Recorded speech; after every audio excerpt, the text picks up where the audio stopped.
Hello, everyone, and welcome to the RotoWire Fantasy Basketball Podcast, brought to you by Sling TV. I am Mike Barner.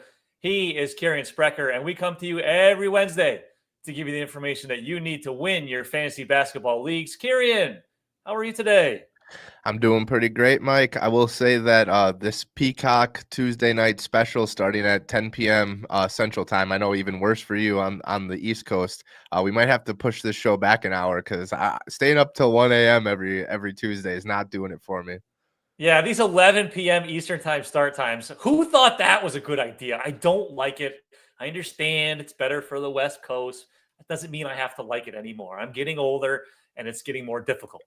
And I had to stay up, right? Like we do the podcast Wednesday morning. I have to stay up. I have to watch this game. I'm not that washed yet, Mike. I can do this, but it's the sacrifices we make for work, right? We had to watch a basketball game. Man, Absolutely. Really struggling. All right, so today's episode, we're going to talk about some guys that you can add for specific category needs. But before we do that, we'll go around some usual news and notes around the league. And the big news around the NBA yesterday was that the Mavs fired Nico Harrison. They're off to a disappointing 3-8 start. Anthony Davis has missed the last 6 games with a calf injury. It's pretty amazing that a guy decided to tie his future to Davis, considering how often he's hurt. But this just had to happen, right, Kirien? I mean, they were chanting "Fire Nico" at every game. It just had to happen. Yeah, absolutely. It had to happen. But I'm also going to say that Nico Harrison wasn't the only one who wanted to trade Luka. If that was the case, yeah, Luka would not have been traded. So Nico is the scapegoat. I'm sure that's fine with him. He already changed his Instagram handle to girl dad and unemployed or whatever. But this isn't just going to like magically solve all of the Mavericks issues, right? Flag being a point guard right away, that was going to be bumps and bruises. Trading a guy because you don't like his in-game shape for a guy that's always injured is just, we've been through all of that before. This trade didn't make any sense, but I don't think this is going to solve anything. This is just going to make people a little bit fans a little bit happier, right? There's still people inside that building that helped facilitate that trade that are still making important decisions now. So it's not like this is just magically going to cure the Mavericks organization, and it's not magically going to cure Anthony Davis or Kyrie Irving. I think the big question is, from a fantasy perspective, is do the Mavs decide to shift into the younger Cooper Flag, and do they try and trade Anthony Davis and or Kyrie? Do they maybe try and move Daniel Gafford, PJ Washington? They have a lot of guys, Klay Thompson. Their salary cap situation is tough to do trades. I was on the trade machine the other day trying to figure out stuff that works, and it's not easy. Do you think they stick with the roster that they have, or do you think they try and trade some of these guys? I'm sunk costs. I'm not a finance major or anything, but if you want to trade AD, you are not getting anything close to what you gave up for him, and that's the problem. That's the MVP of the league through 4 weeks right now. So I think trading Klay makes a little bit of sense. Klay, he's fallen off, and you just got to get off of that contract. Maybe you can get something for Gafford or PJ Washington. But yeah, I think the next 5 years has to be about putting a team around Cooper Flag that can compete. That should be obvious. I think if they do decide to go fire sale mode, I do think it's the Washingtons, Gaffords types that get traded. And then if they decide to shift the direction of the franchise, maybe in the offseason when Kyrie is healthy, and then, Davis, if he comes back, he'll be back at some point, but maybe that's when they start shopping those two guys. So maybe in season we see a Washington, Gafford, maybe like a Najee Marshall, some of those guys, because those guys can be useful players for teams that need it. So they might be able to get something for those. And then in the offseason, we'll see. We could see some bigger moves come out of Dallas. So now we got to talk about, unfortunately, every fantasy basketball show, the litany of injuries across the league. Big one yesterday, Jalen Green of the Phoenix Suns. His hamstring re-aggravated. He's going to be re-evaluated in 4 to 6 weeks. We hate recovery timelines that begin with re-evaluations. That usually means they'll be out longer. So we've seen the Suns without Green before. A lot of Grayson Allen, who had 10 3-pointers, scored 42 points the other night against the Pelicans. What are we thinking here? The outlook moving forward for the guys on the. Yeah, a little foreshadowing here. I was surprised that Allen 40 ball wasn't on the what was that stat line of the week this week. That just shows you how crazy of a week it was in the NBA because we have It was. We I took it out because I figured we'd talk about it in this segment. That was my what was that stat line of the week. I took it out so we could talk about him here. Well, there's plenty of other juicy stat lines to pick from this week too. But yeah, absolutely. I hope fantasy managers that rostered Grayson Allen, Royce O'Neal, even Colin Gillespie in those deeper leagues held on to him when Jalen Green came back because it's just going to be the same story that it was to start the season. Obviously Grayson isn't going to score 40 every game, but he was a very productive player to start the season. Threes, points, steals, absolutely must roster player as long as Green is out. And like you said, reevaluation that could turn into 2-3 months very quickly.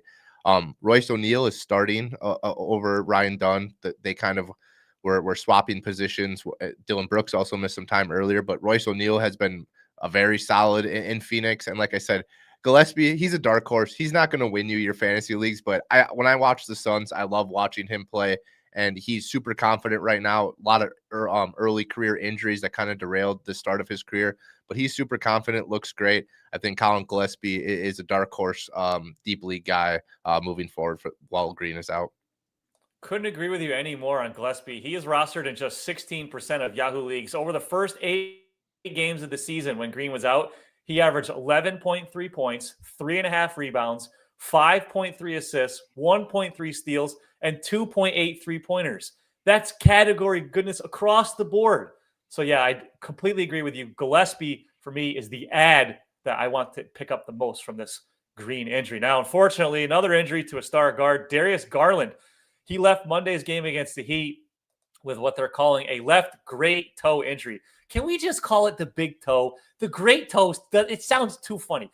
He's not a king. He's not ruler of land. It's his big toe. His big toe is injured. He had the same toe injury operation in June. He missed the first 7 games of the season. Now, he's been ruled out for tonight's game against the Heat. The Cavaliers came out this morning and said it's a contusion. And this is what they said. He will continue to receive daily treatment and will continue with the established post-surgery management plan. I don't know what that means. I think that means he's going to miss a few games, probably not a huge setback, but he's definitely not playing tonight. Donovan Mitchell and Evan Mobley also aren't playing tonight. They're resting everybody. So Lonzo Ball probably is not going to play more minutes because he's on a strict minutes limit because they don't want him to get hurt. So, Kirien, who's the winner here?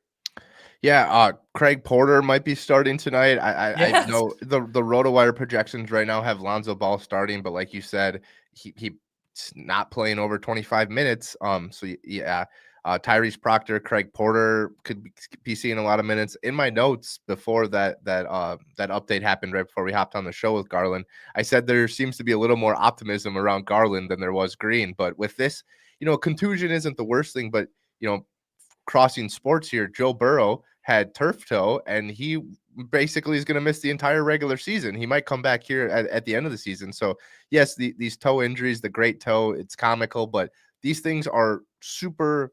Those toes are super important when you're a basketball player, and you need your toe to cut and move and be a shifty player like Garland is. So yeah, definitely not going to play tonight. Probably not going to play tomorrow. This might, continue on for another couple of weeks, and it is the same toe that he was dealing with to begin the season, so that's obviously concerning. You mentioned the other injuries for Cleveland tonight, but you left out my guy Jalen Tyson.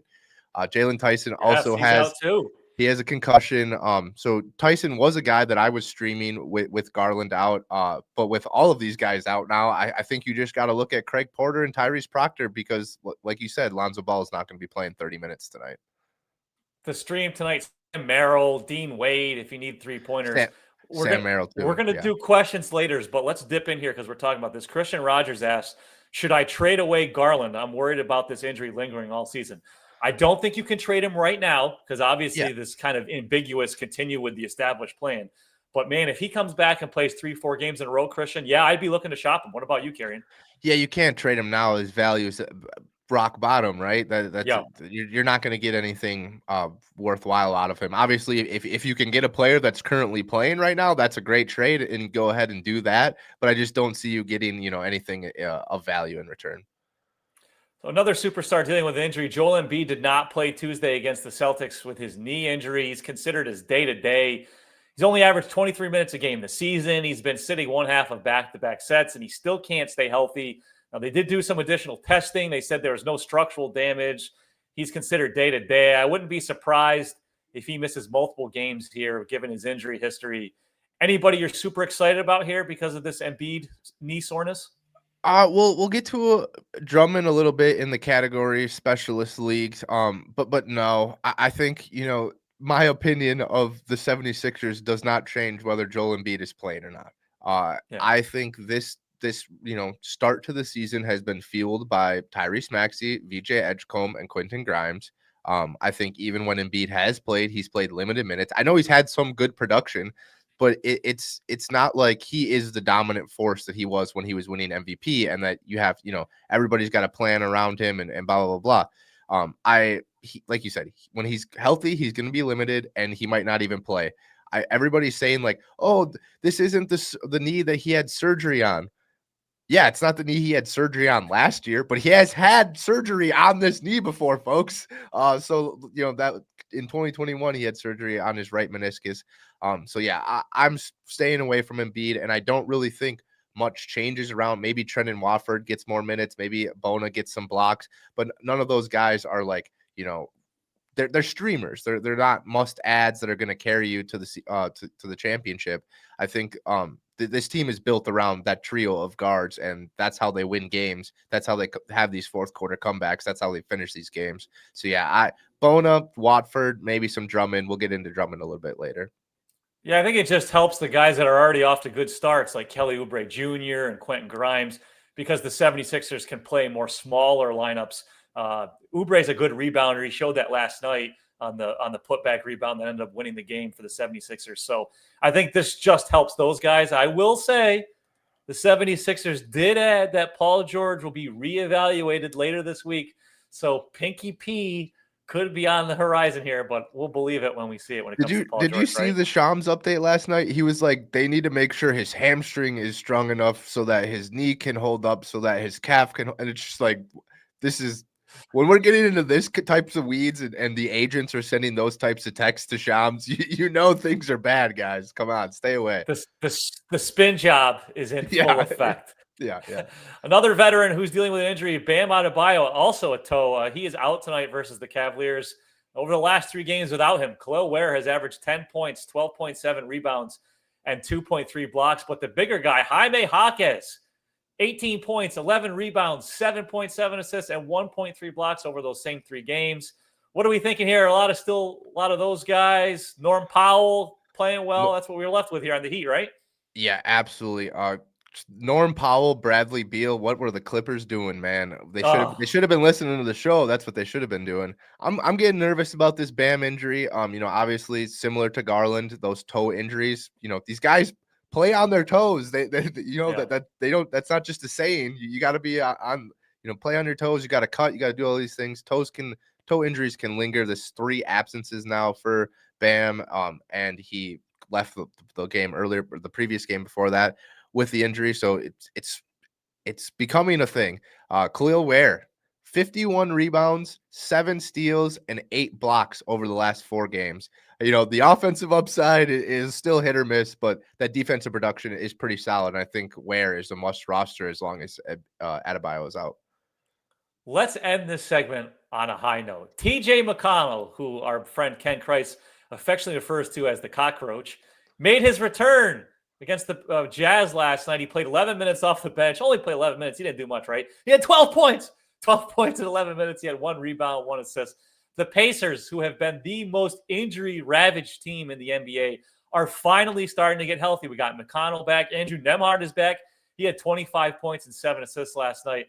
They still gave up 152 points to the Jazz. But, Kirien, it's nice to see some guys back on the Pacers. We got to add TJ McConnell, right? If you can, you got to add him. Yeah, absolutely. 12 shots in 11 minutes, 12. Yeah. So that's the type of usage you want, even if you're playing limited minutes. The Pacers had gone 8-2 in their first 10 games, and then they give up 152 last night. So I don't really know what to make of that performance. I still don't think the Jazz are good, but they keep having these like occasional massive scoring output games. But yeah, I think TJ McConnell is definitely, if not, I don't know if a must add right now, just given he probably will have limited minutes for a couple of weeks or, a week or so. But he's definitely a must watch guy given all of these injuries. Who would you rather add right now? TJ McConnell or a guy that I may or may not like quite a bit, Isaiah Collier, who had a double-double in that game last night. Who would you add, Kirien? Oh man, so Collier is back in the rotation, but he moved back Yep. to the bench. And Bailey is starting now. I'll say Mm, McConnell. yeah, As much as I love Isaiah Collier, I think if you need production now, then the guy I would add is McConnell. If you've got an extra bench spot and you're looking for second half of the season returns, I think Collier. He's one injury away from playing 30 minutes a night. He's one tank job away from playing 30 minutes a night. So I think long term, I think Collier will be the more valuable player. But if you need somebody now, I would add McConnell. Yeah, I think that's fair. I mean, Collier came off the bench, but he still played 27 minutes. That was more than he played when he started. In his first appearance of the season. So yeah, I think that's a fair take. I think McConnell, if McConnell's healthy though, like he still has season long value. I don't know. Oh yeah. I think you nailed it. All right, before we move on to some category specialists that we need to add, let's hear a word from our friends at Dabble. Dabble isn't just another DFS app, it's the ultimate social platform where you can connect with other fantasy sports lovers. Dabbles lets you win big. You can win up to 5,000 times your money this basketball season. Starting with Dabble is easy. New users get $25 free when signing up, no deposit necessary. Check out the link in the episode description below to download Dabble now. All right, so we've talked about some guys that we want to add off waiver wires, but those are guys that are basically you want to just have on your roster for the season. Guys that we like to add that you want to hop on early in the year that can give you production throughout the whole season. But what if you have already moved on from those guys? You're still dealing with injuries and your squad's starting to come into the picture and you need some category specialists. Maybe your team is weak on rebounds or steals or three-pointers. Well, that's what Kirien and I are here to help you with. So, Kirien, who is your first stat specialist to add?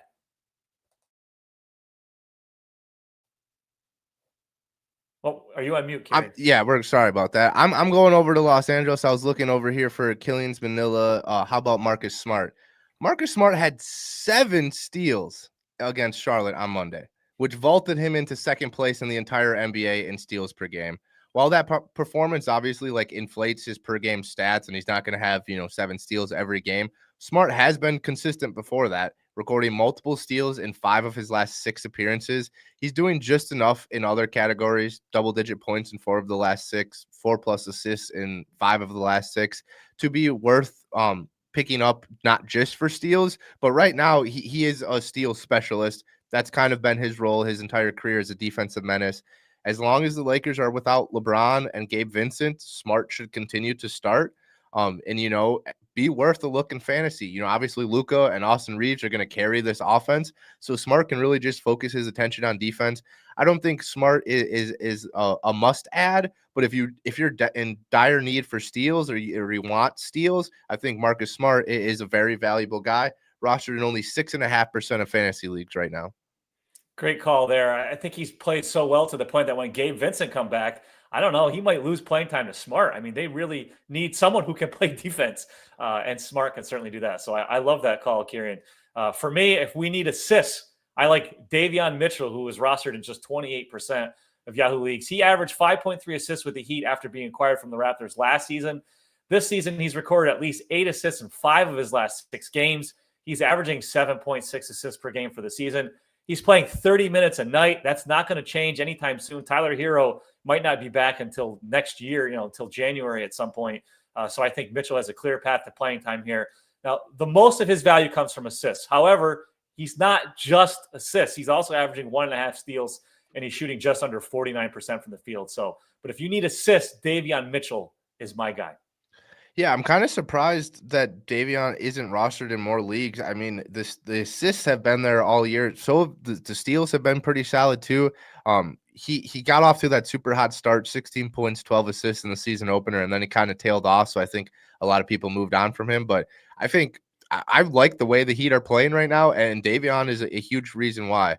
I'm going over to the rebounds, and I got a couple of big guys here, obviously. I got Yusuf Nurkic rostered in 19% of leagues, Andre Drummond rostered in 9% of leagues, and Steven Adams rostered in 6% of leagues. You know, Nurkic's rostership went up after the Kessler injury, obviously, but he's still available in a ton of leagues. Nurkic has his faults. He's not a good free throw shooter, and he's not a very super efficient offensive player for being a big man. But he does grab a ton of boards, averaging 10.3 boards over the last 6 games. Only time he hasn't grabbed at least 9 boards during that stretch was against Minnesota, which was a blowout. He played only 19 minutes, and he also had 17 boards against Detroit. Nurkic is one of those guys that can have multiple 20 rebound games in a single week, which can completely turn the tides in category leagues. Drummond, obviously, we talked about the Embiid news. You were super high on Drummond last year as a sleeper, a guy waiting in the rough to get a lot of playing time early in the season. It didn't work out perfectly, but Drummond was still a great source of rebounds for every league that I had him in. I was leading the league in leading the league in rebounds. Drummond looks younger and fresher this year. He looks better. We'll see if that can continue when he has more minutes. But it hasn't slowed him down. He's got double doubles in 3 of the last 4 games, and he's had 5 blocks during that stretch. So, Nurkic probably rostered in some of those, deeper leagues, some of those, sharper leagues. Drummond is probably going to get picked up, in a lot of leagues in the coming days with this Embiid news. So if you want a super deep flyer for the rebounding section, I'll go Steven Adams. Adams doesn't get a ton of minutes yet, or he's not going to get a ton of minutes ever. But he's still one of the best rebounders in the league per 48 minutes. Whenever he's on the court, he's grabbing boards. You got to kind of play the matchups here because sometimes the Rockets play, they never play small, right? Their entire team is huge, but sometimes Adams isn't in the rotation. So if they're playing, bigger teams like OKC or Minnesota, those are the games where Adams plays 25 minutes. And if you can kind of key on those and find the right spots in the schedule, Adams can give you a huge boost in rebounds. Yeah, I really like the Drummond call. You said he just looks better. He looks much more energetic. He looks more athletic. That game last night, he made a key deflection on the final possession against the Celtics there to help the 76ers win. He didn't look right last season, and he looks right now. There's going to be matchups where he's going to be obsolete because they'll maybe just go with Watford at the 5. Bona's still in the picture there, obviously a little bit, but I really like the Drummond call there. We have 3 more guys that we're going to talk about. But before we do that, a word from our friends at Sling TV. Tired of paying for live TV you don't watch? With Sling, you can get all the live sports, news, and entertainment you want, only when you want it. Get your hands on a Sling day, week, or weekend pass starting at just $4.99. Get over 30 of your favorite channels for the best price and stop overpaying for full-time live TV plans. Sling has a pass for any occasion. Big game tonight? Grab a day pass for just $4.99. Want a full week of live TV for one low price? Get a 7-day week pass. And for all those weekend watchers out there, you can enjoy live sports, news, and entertainment from Friday morning to Sunday night with a weekend pass. Only Sling lets you watch when you want, so you only pay for what you watch. Get live TV for the day, week, or weekend, your choice, all for a great price. Watch live TV on your terms starting at just $4.99. Sling lets you do that. Visit sling.com/deals today and tell them RotoWire sent you. All right, Kirien, for my next one, I'm going to go to the blocks department, and you'll never guess who I'm going to talk about. I don't know if I've ever mentioned him on this podcast before. There's this guy on the Charlotte Hornets. He's a rookie. He's tall. His name is, Ryan Kalkbrenner. My guy, Ryan Kalkbrenner, is still available. He's only rostered in 32% of Yahoo leagues. He was a shot blocker in college, but he only had 4 blocks total over his first 4 games in the NBA. That has not lasted over the last 6 games. He's averaged 3.2 blocks. didn't foul out of a game in college, has not fouled out of a game in the NBA yet, which I love that. I'd like to see him get some more rebounds. He's only averaging 6.6 rebounds a game. He is averaging 9.2 points. He's shooting very high field goal percentage, but the blocks are why we want to add my guy, Ryan Kalkbrenner. Yeah, absolutely. Diabate started the second half of one of their recent games, but Kalkbrenner continues to play, be super efficient, do all of the things a big man should be. Also, D Wine says Kornet is also a solid rebound block guy and one Wemby injury rest day away from big numbers. You're not wrong, D Wine, but I am not.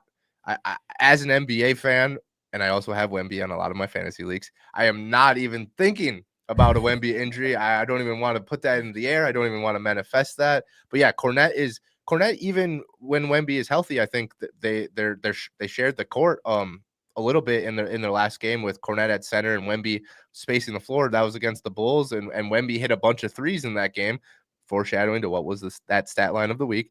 But yeah, I think Kornet is also a very solid guy, but just, very, very limited compared to the other guys that we mentioned, given his role right now. Who else you got carried on your list? Yeah, so I'm going with points. Points are super hard to find on waivers, right? If you score a bunch of points, you're probably going to do other things well. You're probably going to be pretty well known, so even casuals are going to be able to pick you up in fantasy leagues. But I'm shocked that Grimes is under 50% rostered right now. I know, Mike, we've talked on air and off air about how you're a little worried about Grimes, maybe dropping a little bit when Paul George might come back, and how this roster when this roster gets healthy, what happens with Grimes' role.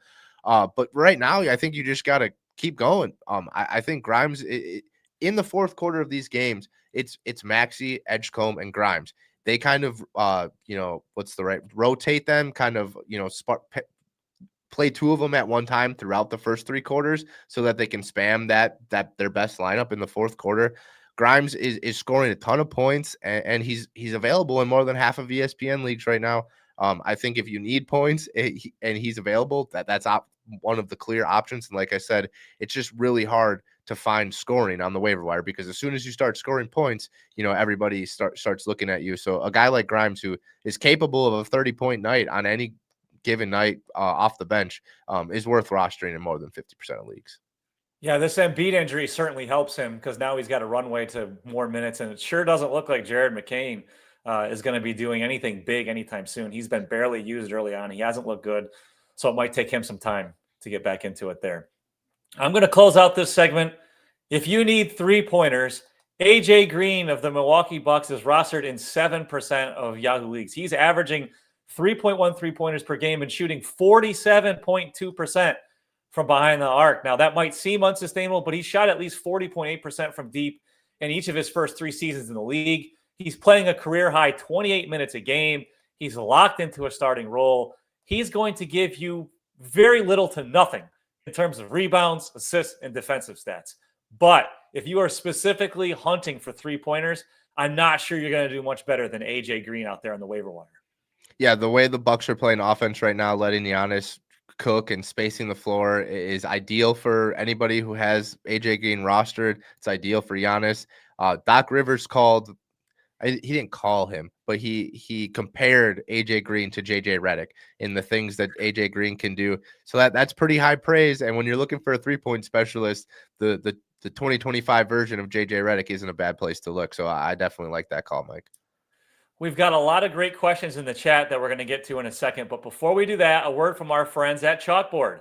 Cash in on your NBA picks this season with Chalkboard. Simply choose more or less on your favorite player stats to win up to 5,000 times your money.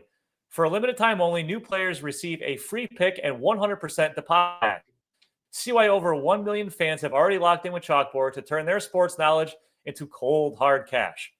Whether you're locking in the perfect slip with alternate lines, using the cash out feature to take your money and run, or hammering the daily promos, today is your chance to win up to $40,000 on a single entry. Stop sitting on the sidelines and get into the game with Chalkboard Fantasy Sports, now available in 30-plus states. Download Chalkboard today and use promo code ROTONBA, that's ROTONBA, to receive a free pick and 100% deposit match. All right, Kirien, before we get to the best segment in all the podcast universe. So you have time to notify Uncle Bob and Aunt Janet, who might be on their way thinking about Thanksgiving plans pretty soon. Let's answer some questions from the chat. Yeah, all right. So we'll do a couple questions. I will say we got over 200 live viewers right now. I'm going to be doing a solo mailbag episode of the RotoWire Fantasy Basketball Podcast tomorrow. So if we don't get to your question today, please hop in the chat tomorrow. Tweet at me. Do whatever you can. Go in the YouTube comments of this video, ask your question. I'll be answering questions for 30, 40 minutes tomorrow. So if we don't get to your question today, stop in tomorrow. P-Dub, friend of the show. Good morning, guys. 10 team, 9 cat. Dropped Josh. Why not? For Paul Reed, I'm assuming. Was this a good move? Do you think this was that might be Paul Reed Shepherd? Okay. Reed Shepherd. Yeah. That would make more sense.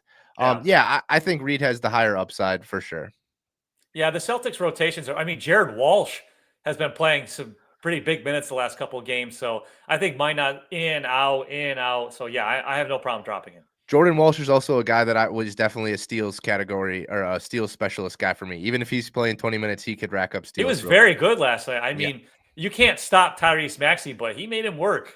Yeah. And I'm, he's had how many hours of practice trying to slow down Jaylen Brown and Jason Tatum. So he's ready for that kind of fight. All right, Wemby13, another friend of the show. Hi guys, if you need to make space 2 for 1 to get Bane, which 2 would you give up? Rollins, Keyshawn George, Kalkbrenner, Eason, Grimes, Buzelis. Yeah, I mean, right now all of those guys are except for Eason maybe have been more impactful than Bane has. So I don't know if I would want to give up 2 for 1 to get Bane. I still think Bane has a high upside.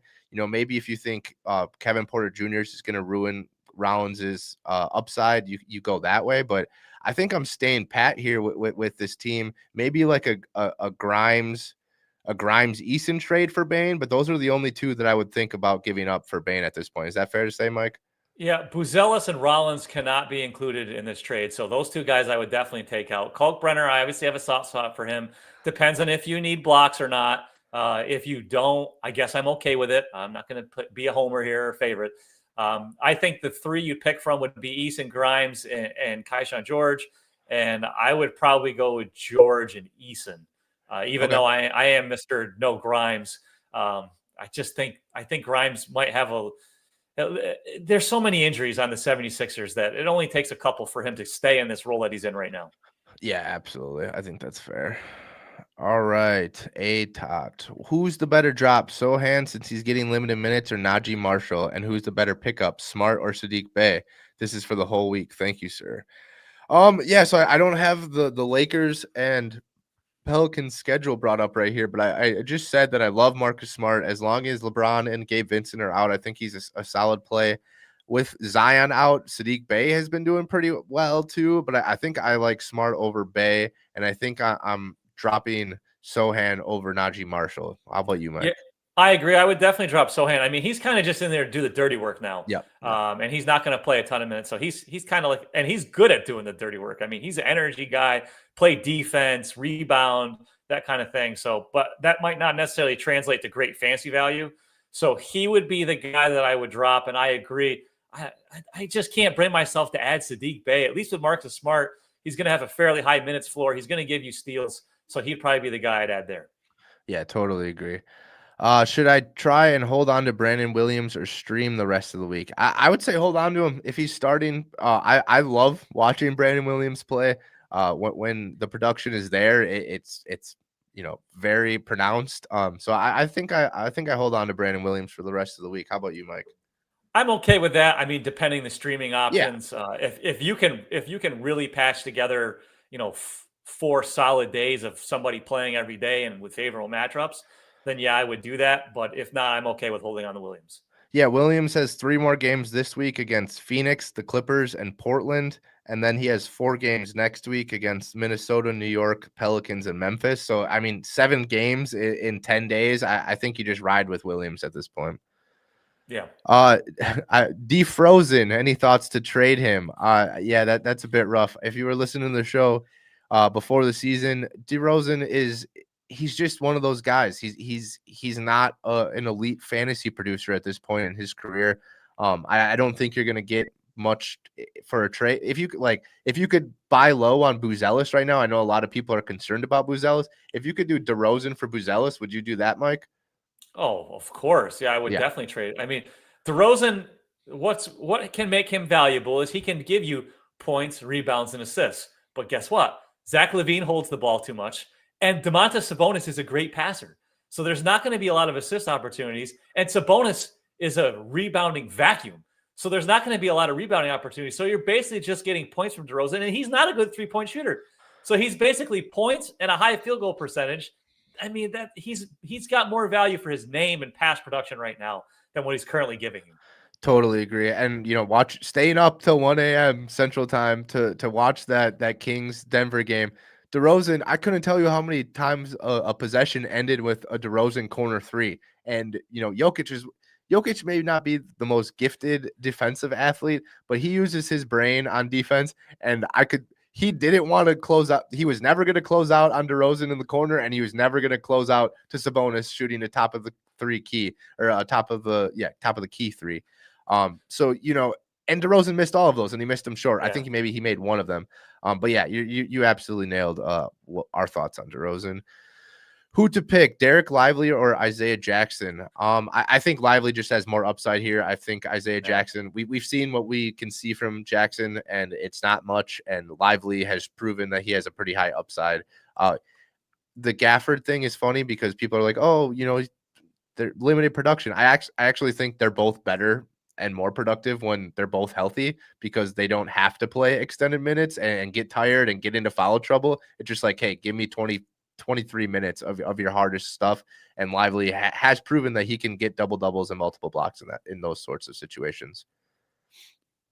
Should I trade? Let's do two more, Kirien. We already talked about the Garland one. Is it okay if I trade Ayton and Sohan to get Holmgren? Yes.